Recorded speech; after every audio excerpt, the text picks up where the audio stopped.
اعوذ باللہ من الشیطان الرجیم بسم اللہ الرحمن الرحیم وبہ نستعین وہو خیر ناصر ومعین اللہم صل علی محمد وعلی محمد وعجل فرجہم وسہل مخرجہم۔ عزیزان گرامی السلام علیکم ورحمۃ اللہ وبرکاتہ۔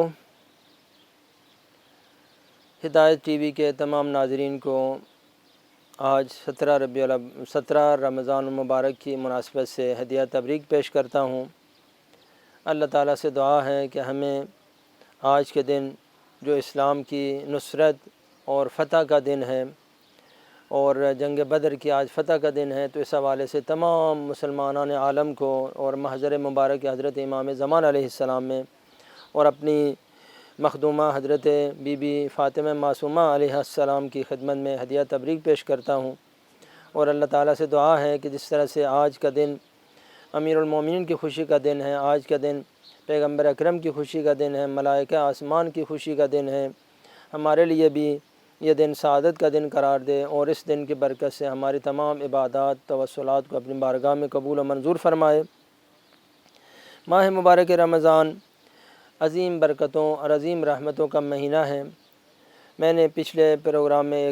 میں عرض کیا کہ شعبان المعظم 2 ہجری میں شعبان المعظم میں 2 شعبان کو اللہ رب العزت نے مسلمانوں کے اوپر روزے فرض کیے،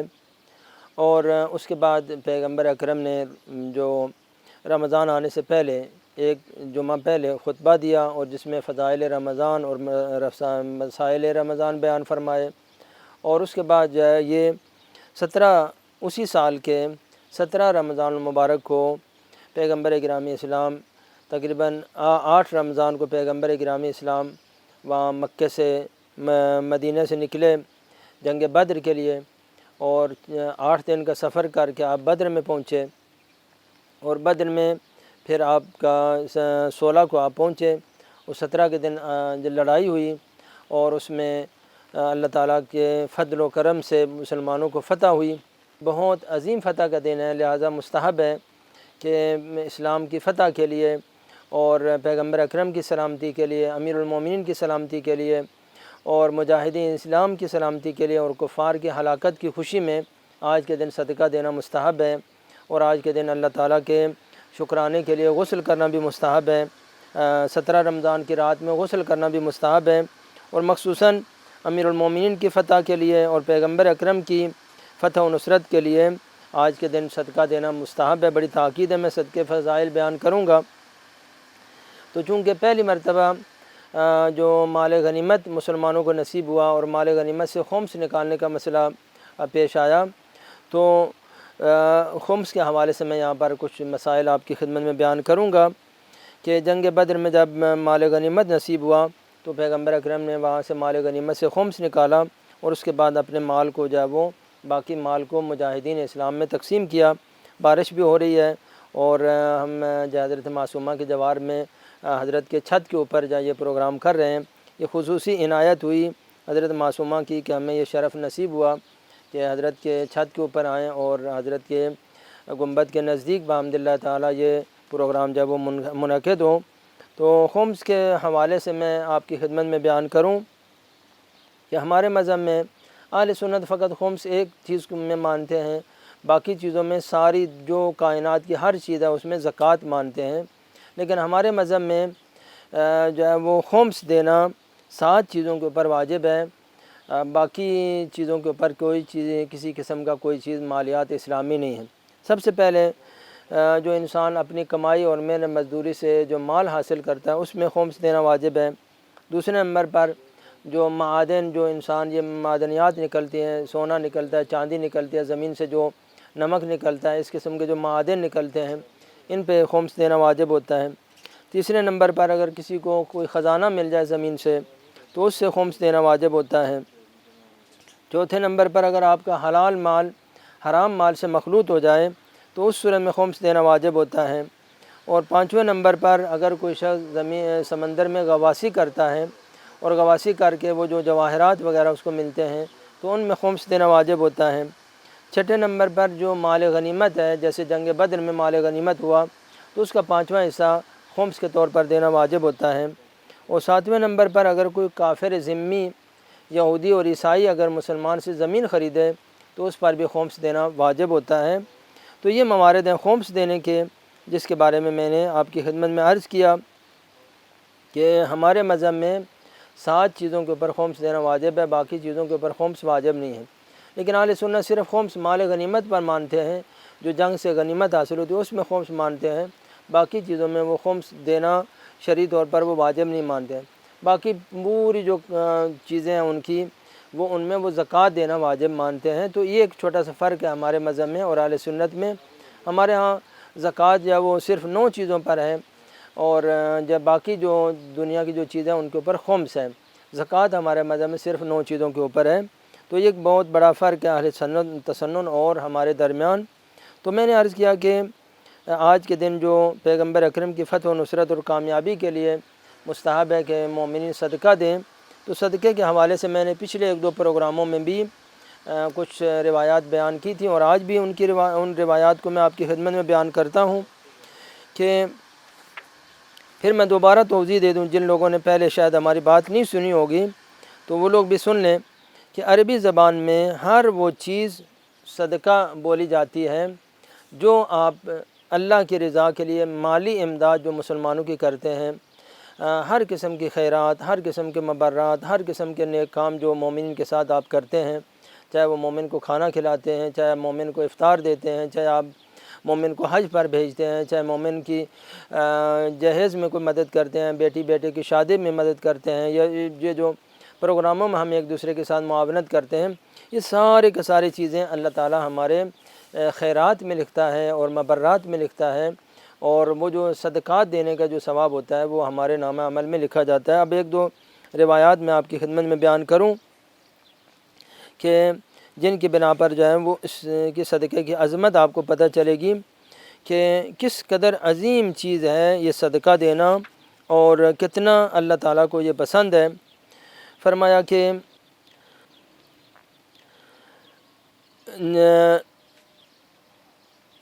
امام صادق علیہ السلام فرماتے ہیں کہ جس شخص نے اللہ کی رضا کے لیے مال کو خرچ نہ کیا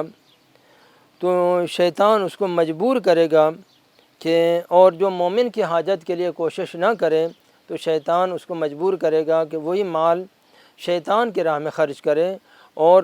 اللہ کی معصیت میں اور دشمن کی حاجت کے لیے وہ پھر کوشش کرے،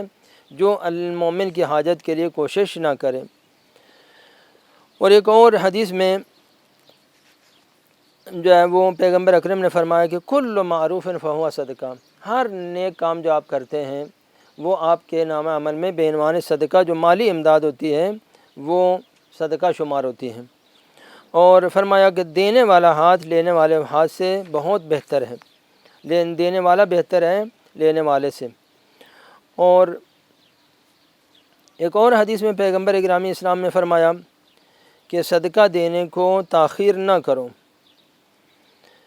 جب انسان مر جاتا ہے تو ملائکہ کہتے ہیں کہ کیا لے کر آیا، اور لوگ کہتے ہیں کہ کیا چھوڑ کر گیا، کتنا مال چھوڑ کر گیا ہے، کتنے ہزاروں لاکھوں چیزیں چھوڑ کے گیا ہے۔ اور فرمایا کہ اپنے مال کو اپنے پیچھے چھوڑ کے نہ جاؤ بلکہ اپنے مال کو اپنے آگے لے کر جاؤ۔ اور فرمایا کہ وہ لوگ خوش نصیب ہیں کہ جو صدقات دے کر اپنے نامہ عمل کو سنگین کرتے ہیں اور جنت میں اپنے لیے جگہ کو فراہم کرتے ہیں۔ اور ایک اور حدیث میں ہے کہ صدقہ دینے کا جو قیامت کے دن کل میدان محشر قیامت کے دن آگ کی طرح ہوگا، سوائے وہ مومن کا صدقہ کہ جو اس کے اوپر سایہ بنے گا اور اس کو جہنم کی آگ سے محفوظ رکھے گا۔ اور ایک پیاری حدیث ہے پیغمبر اکرم کی جس میں حضرت نے فرمایا کہ جب مومن صدقہ دینا چاہتا ہے، صدقہ دینے کا ارادہ کرتا ہے تو 70,000 شیاطین اس کے ساتھ چمٹ جاتے ہیں، اور جب مومن اس کو صدقہ دیتا ہے تو 70,000 شیطانوں کے ہاتھ سے نکال کر وہ اللہ کی راہ میں جاتا ہے۔ لہذا اس کو غنیمت سمجھے جو آپ کی جیب سے نکل کے کسی مومن کی بھلائی کے لیے مصرف ہو رہا ہے، کسی مومن بھائی کی بیٹی کی شادی ہے، کسی مومن بھائی کے قرض کی مشکل ہے، کسی کو مالی پریشانی ہے، اور آپ کے توسط سے جو اس مومن کی پریشانی دور ہو رہی ہے تو بحمد اللہ تعالیٰ اس کو اپنے لیے افتخار سمجھے۔ امام جعفر صادق علیہ السلام فرماتے ہیں کہ میرے والد گرامی امام محمد باقر علیہ السلام جب کسی مومن کو کوئی مالی امداد کرتے تو وہاں پر اپنے ہاتھ پہلے اس کو دیتے، جب وہ ہاتھ میں لیتا تو پھر اس کو کہتے کہ اے بزرگوار مجھے واپس کرو، جب وہ واپس دیتا تو حضرت اس چیز کو چومتے اور پھر واپس دیتے۔ تو کسی نے کہا یا ابن رسول اللہ آپ ایسا کیوں کرتے ہیں؟ فرمایا کہ صدقہ مومن کے ہاتھ میں نہیں جاتا بلکہ سیدھا اللہ کے ہاتھ میں جاتا ہے، اور میں یہ چاہتا ہوں کہ جس کے اوپر اللہ کا ہاتھ لگا ہے تو میں اس کو اللہ کے ہاتھ کو چوموں اور میں جانے افتخار کروں۔ اور ایک اور حدیث میں ہے حضرت امام باقر علیہ السلام فرماتے ہیں کہ میرے والد گرامی امام سجاد علیہ السلام جب صدقہ دیتے تھے تو صدقہ دینے کے بعد اپنے ہاتھ کو چومتے تھے، کہتے تھے کہ یہ میرا ہاتھ جب اللہ کے ہاتھ کے ساتھ متصل ہو گیا ہے، لہذا میں جو اس لیے چومتا ہوں۔ اور فرمایا کہ دوسروں کے ساتھ نیکی کرنا اور صدقہ اور خیرات کرنا، مالی مدد کرنا لوگوں کی فقر کو دور کرتا ہے اور عمر کو زیادہ کرتا ہے، اور انسان سے 70 قسم کی بری موت سے انسان کو بچاتا ہے۔ اب وہ چند ایک روایات میں آپ کی خدمت میں بیان کروں گا کہ قیامت کے دن جو مومن کا صدقہ ہے اس کی کیا برکت ہے اور کیا اس کی نعمتیں ملیں گی اس کو۔ پیغمبر اکرم کی ایک پیاری حدیث ہے کہ حضرت امام حسن عسکری علیہ السلام کی تفسیر سے یہ روایت ہے کہ ایک شخص جو پیغمبر اکرم صلی اللہ علیہ وآلہ وسلم نے فرمایا کہ جب کوئی مومن صدقہ دیتا ہے تو وہ صدقہ اس قدر بڑا ہو جاتا ہے کہ قیامت کے دن میں نے دیکھا کہ ایک مومن آیا، کیا میدان معاشر میں ایک مومن آئے گا تو اس کے گناہ اتنے زیادہ ہوں گے کہ جہنم کی آگ کے شعلے اس کے اطراف میں گھیر لیں گے، دنیا کے تمام پہاڑوں کے برابر وہ شعلے اس کے اطراف میں گھیر لیں گے۔ تو مومن پریشان ہو جائے گا، نہ اس کی نماز وہاں پر کام آئے گی، نہ اس کے روزے کام آئیں گے، نہ اور کوئی کام اس کو جہنم سے بچانے والی کوئی چیز نہیں ہوگی۔ تو اچانک ہواؤں سے اڑتا ہوا ایک روٹی کا ٹکڑا آئے گا یا ایک چاندی کا ایک ٹکڑا ہواؤں میں اڑتا ہوا آئے گا، اور وہ دنیا کے پہاڑوں سے بھی بڑا ہو کر اس مومن کے اطراف میں حلقہ بنا لے گا، اس کے اطراف میں ایک زرہ بن جائے گا، ڈھال بن جائے گا، اور نہ اس کو جہنم کی آگ سے کوئی حرارت پہنچے گی اور نہ جہنم کے دھوئیں سے کوئی اذیت ہوگی۔ تو وہ ایک مومن کا صدقہ اس کے لیے پہاڑوں کے برابر عظیم بن جائے گا۔ اور ایک اور روایت میں پیغمبر اکرم نے فرمایا کہ جب مومن کے اعمال کو تولا جائے گا تو اس کے سارے اعمال جب رکھے جائیں گے تو وہ سارے اعمال ہلکے ہوں گے، اور وہ پریشان ہو جائے گا کہ اب میں تو جہنم میں جاؤں گا اور میرے تو نجات کا کوئی ذریعہ نہیں ہے۔ تو ایک مرتبہ آخر میں اللہ رب العزت کی طرف سے ایک چھوٹی سا ایک ٹکڑا آئے گا، ہواؤں سے اڑتا ہوا آئے گا، جو اس کے میزان کے اوپر رکھا جائے گا، اور وہ مومن جو ہے اس کا جو میزان اعمال ہے وہ بہت بھاری اور سنگین ہو جائے گا۔ تو وہ کہے گا یا اللہ میں نے تو کوئی ایسا کام نہیں کیا تھا، تو یہ کون سی چیز آئی میرے نام اعمال میں کہ جس نے میرے تمام اعمال جو ہلکے ہو گئے تھے اور جو ہے وہ وہاں پر مجھے نجات دینے کے لیے کافی نہیں تھے، تو یہ کون سی چیز میرے اعمال میں سے، میں تو کوئی ایسی چیز اتنی بڑی چیز میں نے نہیں کی، تو یہ کہاں سے یہ میرے نام عمل میں آ گئی؟ تو اللہ کی طرف سے آواز آئے کہ یہ تیرا وہ ایک کھجور کا ٹکڑا جو تو نے اللہ کی راہ میں صدقہ دیا تھا، کسی مومن کو دیا تھا، کسی کی مدد کی تھی، تو میں نے اس کو بڑا کیا ہے، اور میں نے اس کو بڑا کیا ہے، اور تیرے نام اعمال میں میں نے اس کو آج قرار دیا ہے۔ جب وہ قرار دیا جائے گا تو اس کا نام عمل جب بہت ہی سنگین اور قوی ہو جائے گا، کیونکہ وہ آیت تو میں نے آپ کی خدمت میں پڑھی نا کہ جو اللہ تعالیٰ جو ہے یمحق اللہ الربا ویربی الصدقات، اللہ تعالیٰ خود صدقات کو بڑا کرتا ہے اور ان کی عظمت دیتا ہے۔ اور ایک اور حدیث میں ہے کہ پیغمبر اکرم کے اوپر جب یہ آیت نازل ہوئی ومن جاء بالحسنۃ فلہ خیر منہا، یہ آیت کریمہ اللہ تعالیٰ نے پیغمبر کے اوپر نازل کی کہ جو شخص بھی ایک نیک کام کر کے آئے گا تو اللہ تعالیٰ اس کو اس سے بہتر عطا کرے گا۔ تو پیغمبر اکرم نے اللہ تعالیٰ سے دعا کی کہ یا اللہ میرے اوپر اور زیادہ احسان کر، میرے اوپر اور زیادہ فضل کر۔ تو اللہ تعالیٰ نے یہ آیت نازل کی من جاء بالحسنۃ فلہ عشر امثالھا، کہ جو ایک نیک کام کرے اللہ تعالیٰ اس کو 10 گنا اجر عطا کرے گا۔ پھر پیغمبر اکرم نے فرمایا اللہ میرے اوپر اور احسان کر، میری امت بہت محتاج ہے، ان کی عمریں کم ہیں اور جنت بہت سنگین ہے، جنت بہت قیمتی ہے، ان کو حاصل کرنے کے لیے ان کے اوپر اور میری امت کے اوپر احسان کر۔ تو اللہ رب العزت نے یہ آیت نازل کی من ذا الذی یقرض اللہ قرضا حسنا فیضاعف لہ اضعافا کثیرا، جو اللہ کو قرض حسنہ دے تو اللہ تعالیٰ اس کے قرض حسنہ کو کئی گنا اور زیادہ بڑا کر دیتا ہے، کئی گنا زیادہ کر دیتا ہے۔ تو اس وقت پیغمبر اکرم راضی ہو گئے، فرمایا جس کے بارے میں اللہ نے کثیر کا وعدہ دیا ہے، تو اللہ جس کو کثیر بولے اس کی تو کوئی حد و حساب ہی نہیں ہوتا۔ تو قرض حسنہ سے مراد، اللہ تعالیٰ کو قرض حسنہ سے مراد مومنین کی مدد کرنا ہے، اللہ کی راہ میں خرچ کرنا ہے، ان کو قرض حسنہ بولتے ہیں۔ تو جب یہ آیت نازل ہوئی تو پیغمبر اکرم کا ایک پیارا سا صحابی تھا، اس کا نام تھا ابو دہدہ، وہ آپ کے پاس بیٹھا ہوا تھا۔ ابو دہدہ نے کہا یا رسول اللہ، اللہ نے جو قرض مانگا ہے اور اللہ تعالیٰ نے جو مانگا ہے، تو اگر میں اللہ تعالیٰ کو قرض دوں تو آپ مجھے وعدہ کرتے ہیں کہ مجھے آپ جنت ملے گی اور جنت مجھے دیں گے؟ تو رسول اللہ نے کہا کہ میں وعدہ کرتا ہوں کہ تو اگر اللہ کی راہ میں قرض دے اور اللہ کی راہ میں صدقہ دے تو میں جنت میں تمہارا ضامن ہوں۔ تو ابو دہدہ نے کہا کہ یا رسول اللہ میرے پاس مدینے میں 2 باغ ہیں، ایک اچھا باغ ہے، ایک ذرا کمزور باغ ہے، تو میں اچھا باغ کو آپ کی رضا کے لیے، اللہ کی خوشنودی کے لیے میں وہ آپ کے اللہ کو قرض دیتا ہوں اور اللہ کو ہدیہ دیتا ہوں اور آپ کو ہدیہ دیتا ہوں۔ تو آپ نے جو کہا کہ ٹھیک ہے میں اس کو قبول کرتا ہوں، اور اس نے اپنے آپ کے ہاتھ کے اوپر ہاتھ رکھا اور کہا کہ میری زوجہ بھی جنت میں ہوگی، میری وہ بیٹی بھی جنت میں ہو، کہا وہ بھی تمہارے ساتھ ہوں گی۔ تو اس نے وہ یہ اتنا عظیم جو کاروبار کیا، تو اللہ رب العزت کی طرف سے آیا کہ اس کے صدقے کو میں جو ہے وہ 20 لاکھ گنا زیادہ کروں گا، 20 لاکھ گنا زیادہ کروں گا۔ تو اللہ رب العزت نے اس کے صدقے کو خریدا، اور پیغمبر اکرم ہمیشہ اس کی مثال دیتے تھے، ابو دہدہ کے بارے میں فرماتے تھے کہ کتنی جنت میں اس کی شاخیں ہیں، کھجور کے درخت ہیں جن کی شاخیں لٹکی ہوئی ہیں پھلوں کے ساتھ، اور پھلوں کے ساتھ وہ آباد ہیں۔ تو یہ جو صدقہ دینا ہے در واقع آپ جو بھی مومن کی مالی مدد ہے یہ آپ اپنے لیے افتخار سمجھیں اور اپنا ہاتھ چومیں، اور کبھی اس بات کا انتظار نہ کریں کہ مومن آپ کے پاس آئے اور آپ اس کی مدد کریں، بلکہ کوشش کریں کہ آپ آگے آگے بڑھیں اور دوسروں کو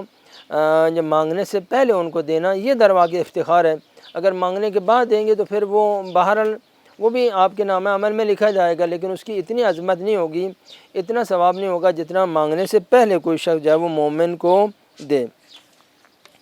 اب ایک پیاری اور بھی حدیث میں آپ کی خدمت میں بیان کروں گا۔ فرمایا کہ